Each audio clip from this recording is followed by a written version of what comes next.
Boa noite, irmãos. É muito bom o privilégio de estarmos aqui mais uma vez reunidos para louvar, glorificar, meditar na palavra de Deus, refazer as nossas energias diante da presença de um Deus que tem cuidado de nós. Quero convidá-lo a abrirem suas Bíblias no Salmo de número 133. Nós começamos a meditar nesse Salmo na semana passada e na quarta-feira, para ser mais preciso, e vamos dar então continuidade à meditação na palavra do Senhor hoje. Salmo de número 133. Deixa eu só consertar aqui, quase desmontou tudo.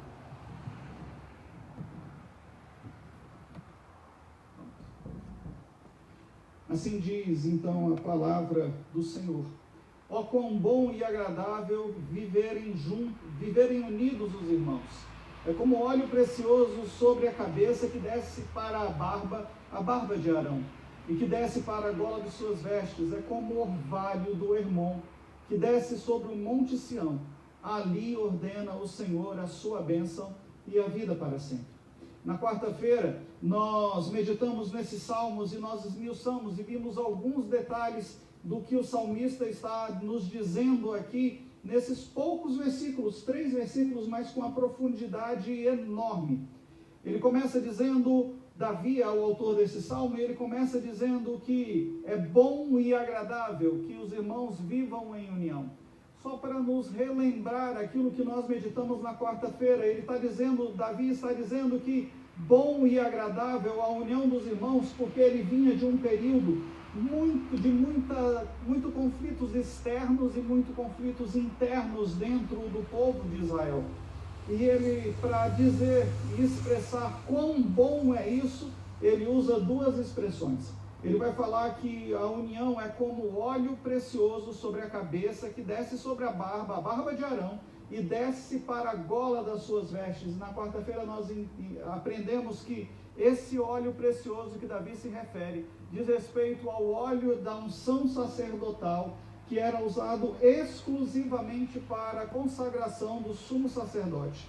Sempre que havia uma substituição do sumo sacerdote, esse óleo era preparado e era usado especificamente e exclusivamente só nessa ocasião. O óleo não era algo que era só para marcar, pingar num local, passar na testa, não. O óleo era para ser feito em volume grande, era um óleo feito com especiarias extremamente caras e raras, e um óleo muito perfumado. O que o Senhor está dizendo é que esse óleo era derramado sobre a cabeça do sumo sacerdote em grande quantidade, até que chegue às bordas da sua veste. Na tradução minha que está aqui, e possivelmente na sua, está escrito para a gola de suas vestes. A palavra gola aí no hebraico pode ser a gola aqui, mas também ela pode ser a barra lá de baixo, porque o que foi traduzido como gola é borda da veste. Pode ser a borda superior aqui no pescoço ou a inferior. No caso da unção do sacerdote, aquele óleo era derramado sobre sua cabeça, esparramava pela barba, passava por todo o seu corpo, porque ali naquele momento da unção, o sacerdote representava toda a nação, as 12 tribos. Ele carregava em seu peito um peitoral com 12 pedras preciosas, e cada uma dessas pedras preciosas trazia o nome de uma das tribos de Israel, bem como nos seus ombros 2 pedras preciosas, grandes pedras, escrito em cada uma das ombreiras 6 nomes, o nome de 6 tribos de um lado, o nome das outras 6 tribos do outro lado. Por isso o óleo deveria percorrer todo o seu corpo. O óleo que era derramado na cabeça era o mesmo que passava por todas essas simbologias da tribo e chegava até os pés do sumo sacerdote. O simbolismo era que a união deveria percorrer o pensar, o agir, as nossas mãos, o nosso caminhar, o nosso sentimento deve estar permeado da unção de Deus, e a bênção de Deus, quando o povo é unido, é derramada sobre nós. O versículo 3 ele fala que a união, a bênção da união, citada no versículo 1, é como orvalho que desce do Hermon. A região de Israel ainda era naquela época e ainda é uma região muito árida, muito seca, com muito calor e pouca umidade no ar. Mas quando chegava ao final do dia e o monte estava soprando, e o vento estava soprando do sul para o norte, ele passava pelo Monte Hermon, o monte mais alto da região. Praticamente todo o período do ano é um monte que fica congelado, e aquele vento trazia o ar fresco e o ar úmido que caía sobre aquela terra, que se condensava durante a noite e banhava e fertilizava todo o vale ali abaixo do Monte Hermon. Assim é a bênção do Senhor, como um óleo que traz a união, como o orvalho que vem trazer frescor, vida e esperança à nossa alma. Nós vimos que Davi escreve esse salmo quando ele começa o seu reinado e transfere a capital e cria uma capital para o reino, ali em Jerusalém. Ali naquela capital ele então faz a sede política, mas também faz dali de Jerusalém a sede religiosa da nação. Ele inaugura o templo e quando eu digo templo, entenda tabernáculo. O templo só vai ser construído depois por seu filho Salomão, mas a partir daquele momento, Jerusalém passa a ser o ponto central para as decisões políticas e as decisões religiosas. Dali de Jerusalém, o Senhor então ordenaria a bênção. O Salmo fala então da alegria daquele momento. Durante todo o período de Juízes, sempre houve muitas lutas externas contra aqueles que deveriam ser retirados dali da terra e não foram retirados por desobediência ou por falta de capacidade do povo de Deus, mas também haviam muitas lutas internas entre as tribos, e na quarta-feira nós listamos vários momentos tristes de conflito e guerras entre as tribos dentro do povo de Deus. Os israelitas ali, até aquele momento da inauguração, de ter feito Israel como capital do reino, os israelitas ainda não pensavam como um só povo, não conseguiam pensar de forma unida, não pensavam como uma nação. Havia brigas entre as tribos e isso era comum. Se você for ler o livro de Juízes, o que você vai mais ler ali se repetindo é cada um fazia o que lhe parecia ser correto, e às vezes o que eu acho que é correto para mim está prejudicando a vida do meu irmão, e isso trazia conflitos e trazia muita animosidade ali naquele local. Essa animosidade se estendeu durante o período de Juízes, durante todo o reinado de Saul, e só tem fim a partir da unificação do reino e o início do reinado então de Davi. O salmista então ele vai declarar no Salmo 133 o que para ele é bom e agradável. Ele vai dizer que para ele bom e agradável é ver a união entre as tribos ali, o povo de Deus como um só povo.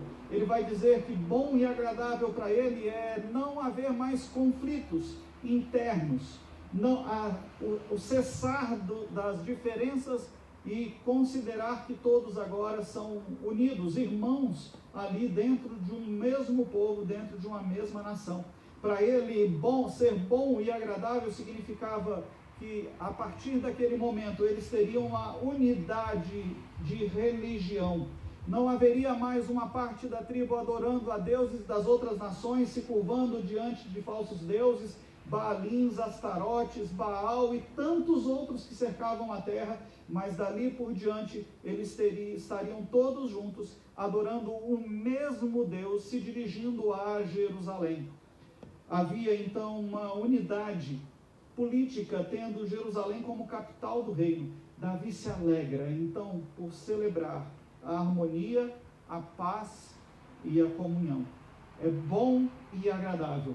Para expressar o quão bom e quão agradável é viver em união, ele usa duas imagens, duas figuras de linguagem que chamam muita atenção, porque são imagens que aparentemente não se misturam. Ele fala, é como óleo e como a água, o orvalho.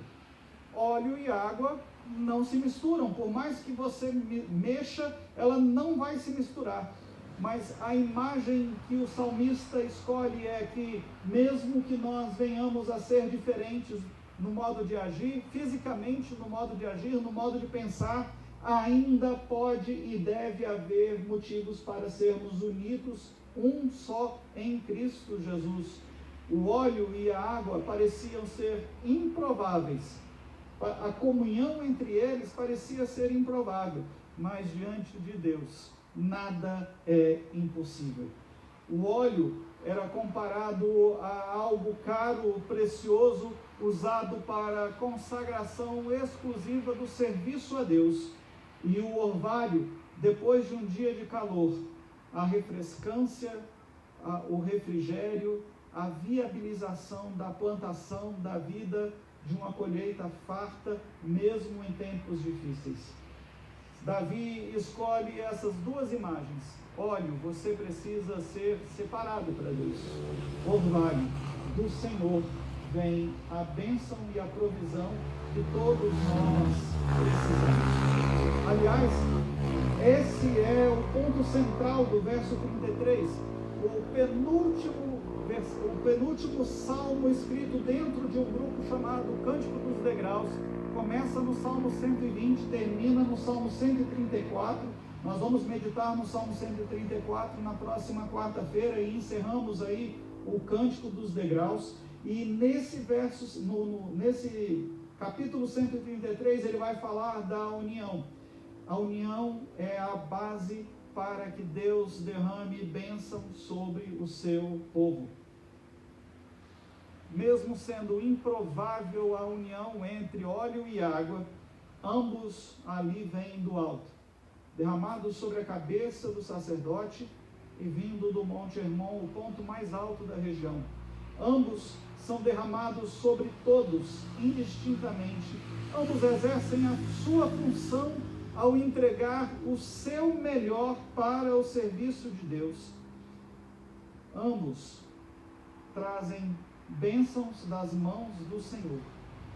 As bênçãos, irmãos, nos unem e unem os mais improváveis como um só corpo, tendo Cristo por cabeça.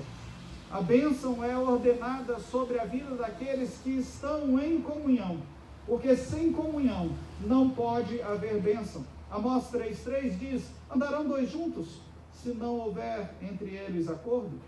Aonde houver discórdia, aonde houver brigas, intrigas, facção, o irmão pode ter certeza, não haverá ação do Espírito Santo, porque essas atitudes que nos separam, que nos dividem, entristecem ao Espírito Santo e nos afastam de Deus. Durante todo o reinado de Davi e de Salomão, Israel pôde usufruir da bênção, das bênçãos, frutos de uma unidade, de uma comunhão que existia no povo. Mas bastou Saul morrer para que o seu filho Roboão dividisse o país.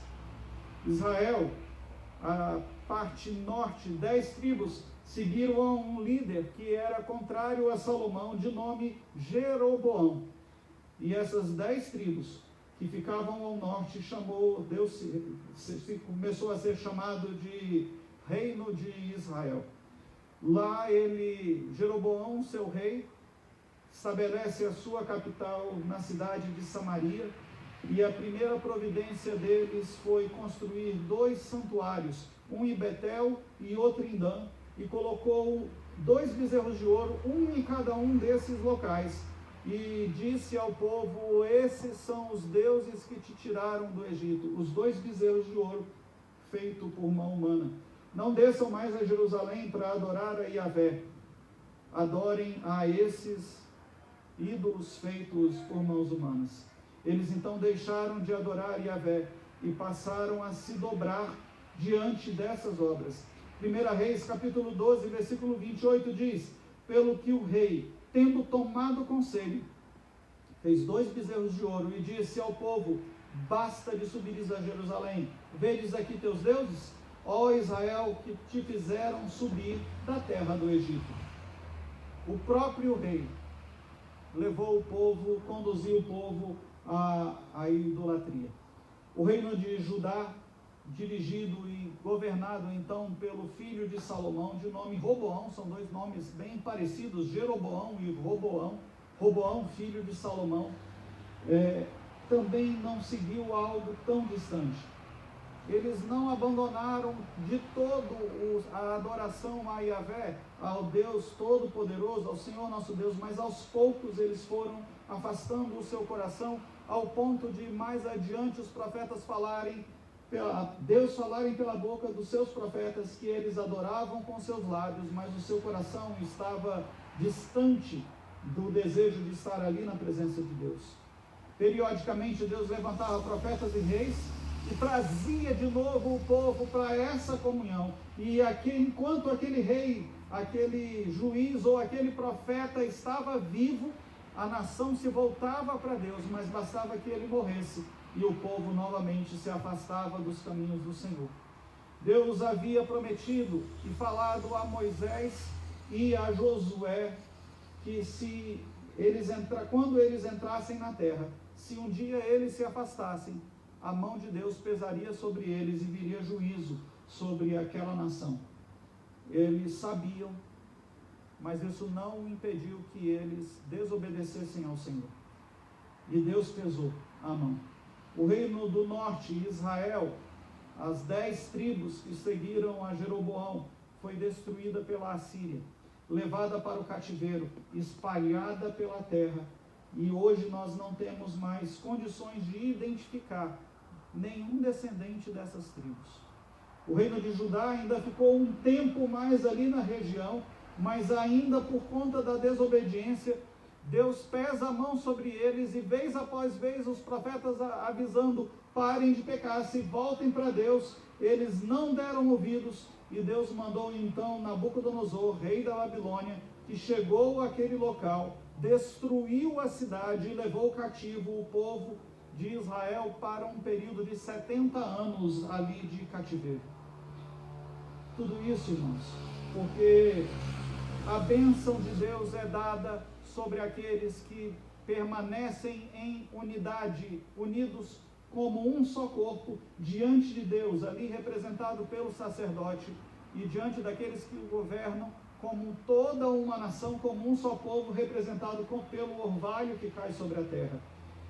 O versículo 3 do Salmo 133, ele começa, o Salmo 133 começa dizendo, ó, quão bom e agradável viverem unidos os irmãos, mas há uma questão condicional para que essa bênção continue sendo derramada. Ele diz, ali o Senhor derrama a sua bênção e a vida para sempre, mas eles precisavam estar ali.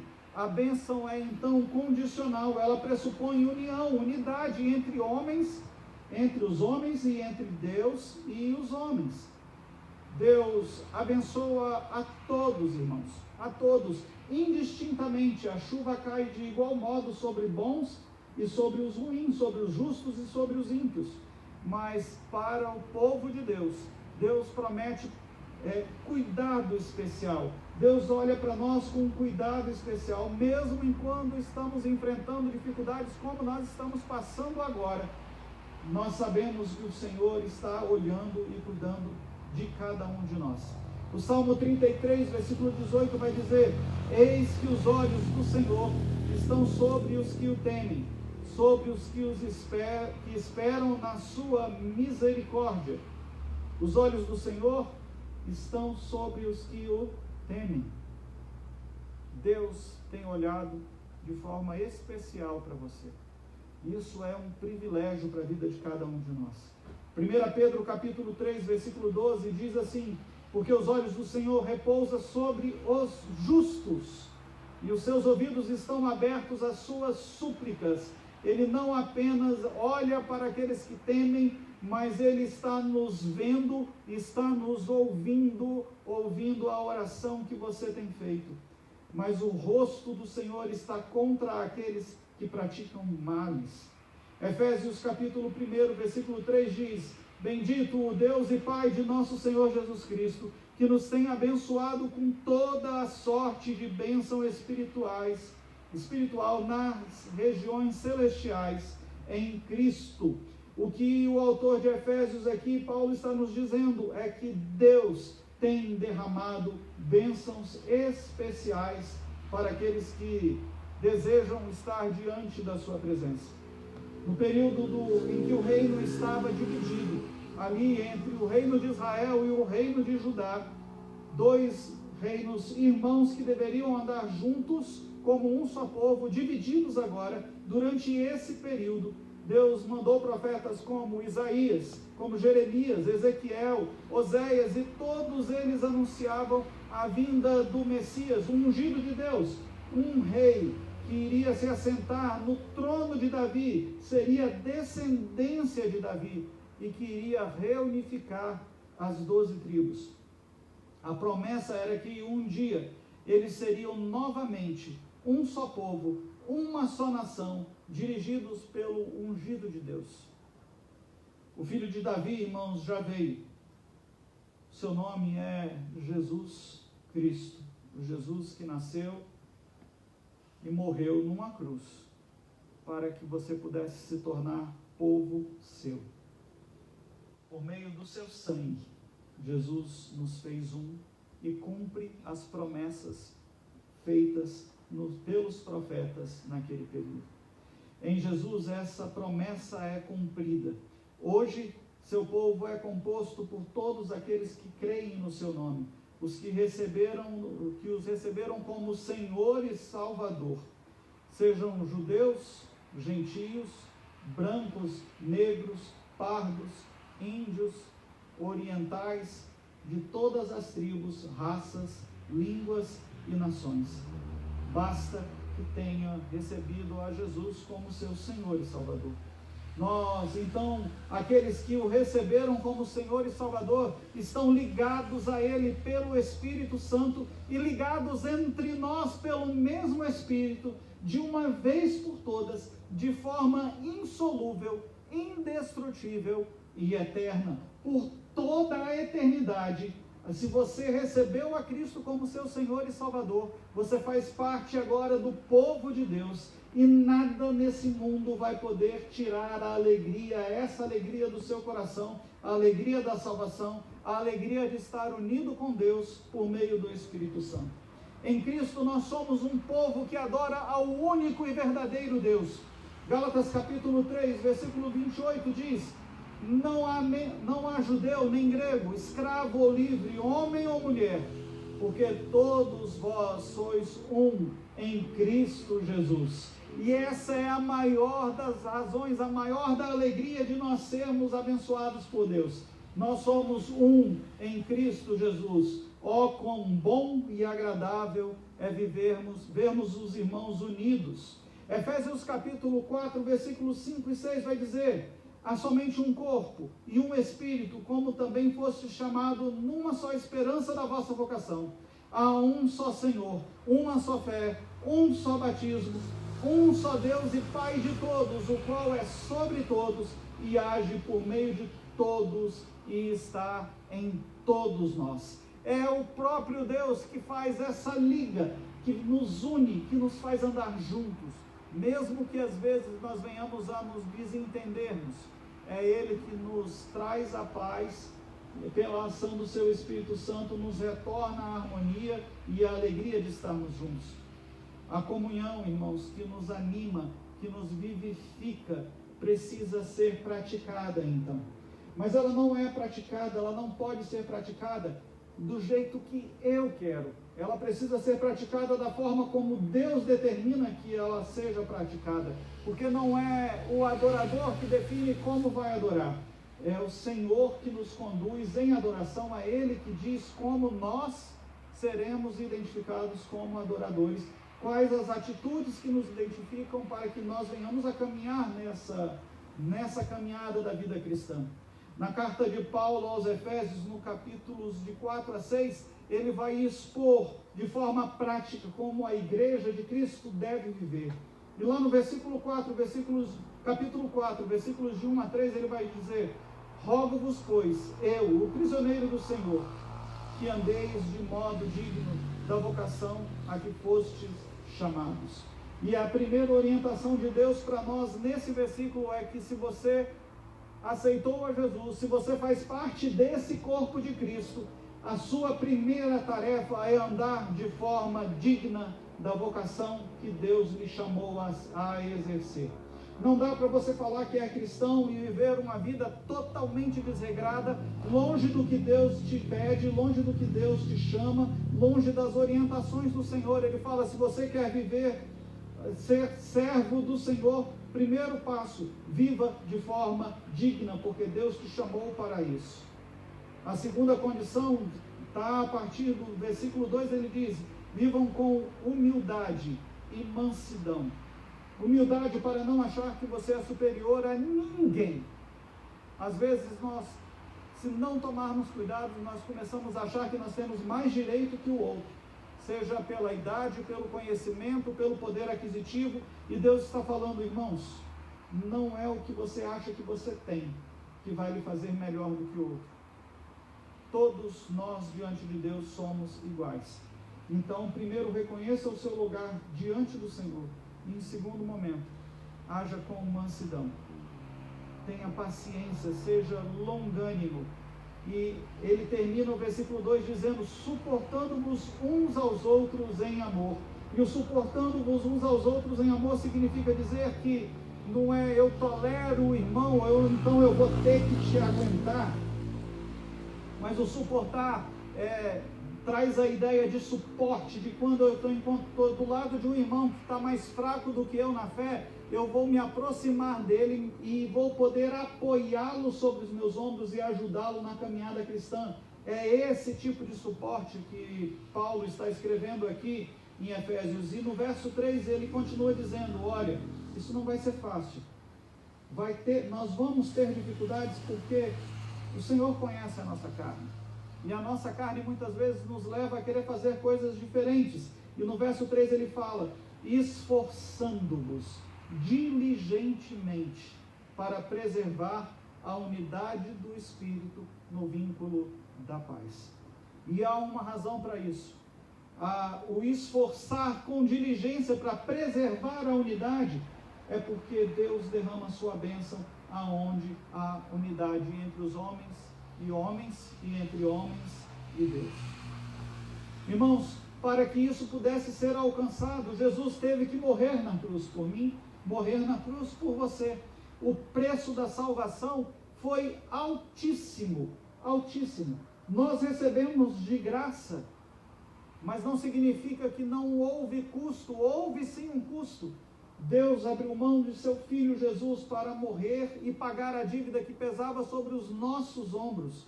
Por isso, importa que vivamos de modo digno. E isso é um privilégio que Deus nos dá. A igreja é o corpo de Cristo, unida e selada pelo Espírito Santo. Se o Espírito Santo não estiver em nós, não podemos experimentar a unidade espiritual, nem desenvolver o vínculo da paz, porque sem a ação do Espírito Santo nós não vamos conseguir. E só tem a ação do Espírito Santo em sua vida quem já recebeu a Cristo como seu Senhor e Salvador. Isso nos revela, irmãos, que nós temos duas coisas. Primeiro, nós dependemos da ação do Espírito Santo, mas em segundo lugar, que nós não precisamos criar uma unidade. Essa unidade que Deus espera dos seus servos já existe, porque é Ele, pela ação do Espírito Santo, pelo derramar do sangue de Jesus, que criou e possibilitou. O que nos cabe é apenas vivê-la com diligência.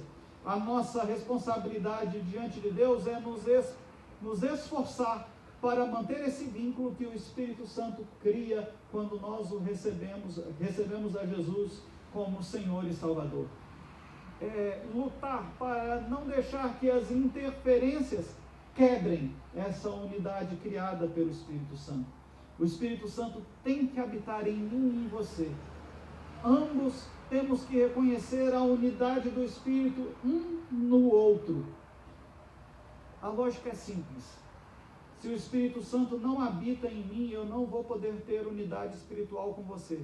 Porque se eu não tenho o Espírito Santo em minha vida, eu não posso ter unidade com o outro que tem, porque somente aonde há o Espírito Santo em duas pessoas podem haver, de igual modo, uma união equilibrada. Alguém em que o Espírito Santo não habita, não pode ter comunhão com aqueles que têm a ação do Espírito Santo. Só há unidade aonde há domínio do Espírito Santo em todos. Acho que a pergunta então é: como eu poderia me tornar povo de Deus, parte dessa unidade? Como fazer parte dessa comunhão tão boa e tão agradável, ao ponto do salmista escrever um salmo para celebrar a unidade? Só há um caminho para sermos beneficiários dessa bênção do Pai: nos tornarmos irmãos. E para nos tornarmos irmãos, nós precisamos crer em Cristo como nosso Senhor e Salvador. Efésios capítulo 2, versículos de 3 a 5 diz: anteriormente, todos nós também vivíamos entre eles, satisfazendo as vontades da nossa carne, seguindo os seus desejos e pensamentos. Como os outros, éramos por natureza merecedores da ira. Todavia, Deus, que é rico em misericórdia, pelo grande amor que nos amou, deu-nos a vida em Cristo, quando ainda estávamos mortos em transgressões. Pela graça, vocês são salvos. Efésios capítulo 1, versículo 7 diz: nele temos a redenção. A palavra redenção, talvez hoje a gente não tenha tanto significado dela, a profundidade do que ela representa. Mas quando alguém era... Naquele período havia algumas formas de você se tornar escravo. Você podia se tornar escravo se a sua cidade fosse invadida por um exército inimigo. Eles destruíam e levavam parte da população como escrava. Mas você poderia nascer escravo, ou você poderia se tornar escravo se você devesse muito. Aqueles que deviam e não tinham como pagar, deveriam entregar os seus filhos, a sua família, ou até a si mesmos, como forma de pagamento daquela dívida. Mas Deus fala para o povo dele que isso não poderia acontecer de forma constante e permanente. Então Deus cria uma figura, uma pessoa que deveria representar e receberia o nome de Redentor. O Redentor era aquele que era alguém da família, próximo, que tinha recursos, que podia ir lá naquele senhor que tomou você e que te fez escravo, e falava para aquele senhor: eu vou comprar a liberdade do meu parente, da família do meu parente, para dar a eles de volta a liberdade, para que eles pudessem ser livres. Por isso que o Paulo aqui, ao escrever Efésios, ele vai dizer: nele, em Cristo Jesus, nós temos a redenção. Jesus se coloca como nosso Redentor. Ele está dizendo: eu posso comprar você, resgatá-lo, pagar o preço pela sua vida, porque eu o tenho como parte da minha família. Você não é qualquer pessoa. Deus olha para você e fala: você faz parte da minha família, eu vou te resgatar. Nele nós temos a redenção por meio do seu sangue, o perdão dos pecados, de acordo com a riqueza da graça de Deus.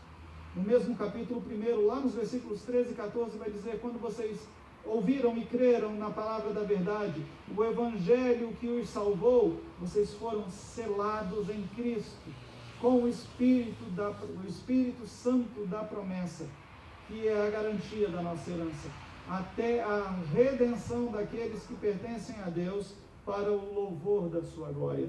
Ele não apenas nos compra de volta, Ele não apenas nos resgata, mas Ele nos sela, nos dando a garantia de que, se você andar com Ele, o recebeu como Senhor e Salvador da sua vida, você não voltará mais a ser escravo. Efésios capítulo 2, versículo 8, ele vai nos dar o caminho para isso. Ele fala: pela graça sois salvos, por meio da fé, e isso não vem de vós. Quem nos dá é Deus. E isso não vem de vós. É dom de Deus.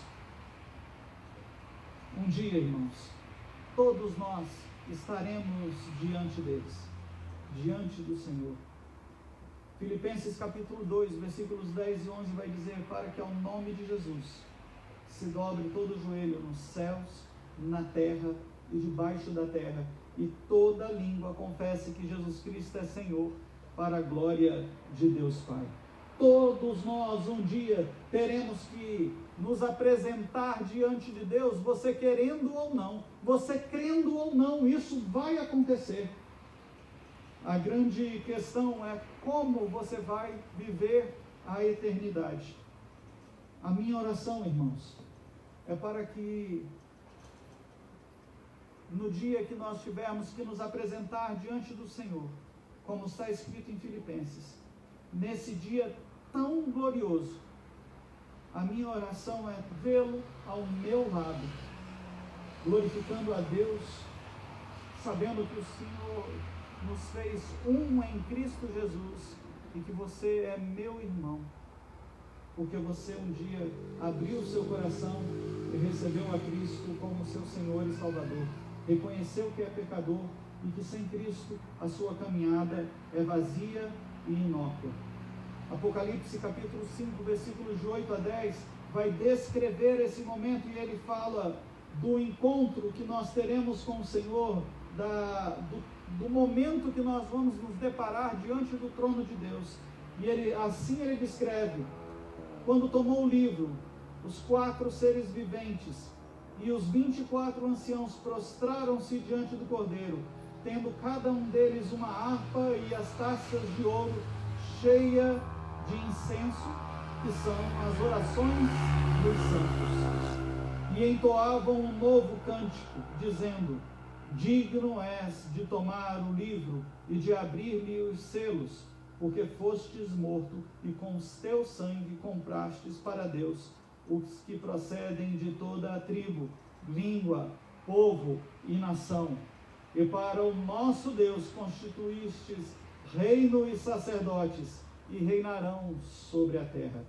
Apocalipse capítulo 20, dos versículos 11 ao versículo 15, vai nos dizer assim: e vi um grande trono branco, e aquele que nele se assenta, de cuja presença fugiram os céus e a terra, e não se achou lugar para eles. Vi também os mortos, os grandes e pequenos, postos em pé diante do trono. Então se abriram os livros, e ainda outro livro, o livro da vida, foi aberto. E os mortos foram julgados segundo as suas obras, conforme o que se achava escrito nos livros. Deu o mar os mortos que estavam nele. A morte e o além entregaram os mortos que neles haviam, e eles foram julgados, um por um, segundo as suas obras. Então a morte e o inferno foram lançados dentro do lago de fogo. Esta é a segunda morte, o lago de fogo. Se alguém não foi achado inscrito no livro da vida, esse foi lançado para dentro do lago de fogo. Apocalipse 21, versículos de 2 a 7, vai nos dizer assim: vi também a cidade santa, a nova Jerusalém, que descia do céu da parte de Deus, ataviada como noiva adornada para o seu esposo. Então ouvi grande voz vinda do trono, dizendo: eis o tabernáculo de Deus com os homens, Deus habitará com eles, eles serão povo de Deus, e Deus mesmo estará com eles, e lhes enxugará dos olhos toda a lágrima.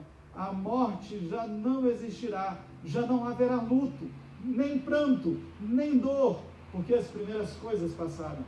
Aquele que está sentado no trono disse: eis que faço nova todas as coisas. E acrescentou: escreve, porque essas palavras são fiéis e verdadeiras. E disse ainda: tudo está feito. Eu sou o alfa e o ômega, o princípio e o fim. Eu, a quem tem sede, darei de graça da fonte da água da vida. O vencedor herdará essas coisas, e eu lhe serei Deus, e ele será meu filho. Oh, quão bom e quão suave é que os irmãos vivam em união.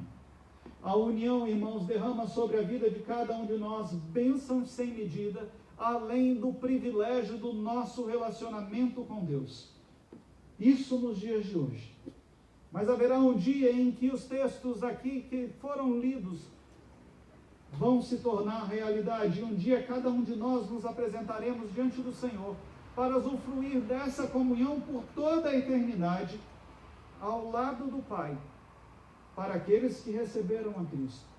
Mas para aqueles que rejeitaram a condição mostrada aqui em Apocalipse, ao lago de fogo e enxofre. Eu quero lhe convidar, a você que está ouvindo aqui no estacionamento da igreja, ou está nos acompanhando à distância pela internet, a responder algumas perguntas, a considerar como está a sua vida. Se Jesus vier, se Deus tocar as trombetas e você tiver que se apresentar diante dele hoje, o que é que você vai usufruir por toda a sua eternidade? Você vai ter o privilégio de estar na presença de Deus, usufruindo das bênçãos da união com Deus, com os irmãos no Espírito Santo do Senhor,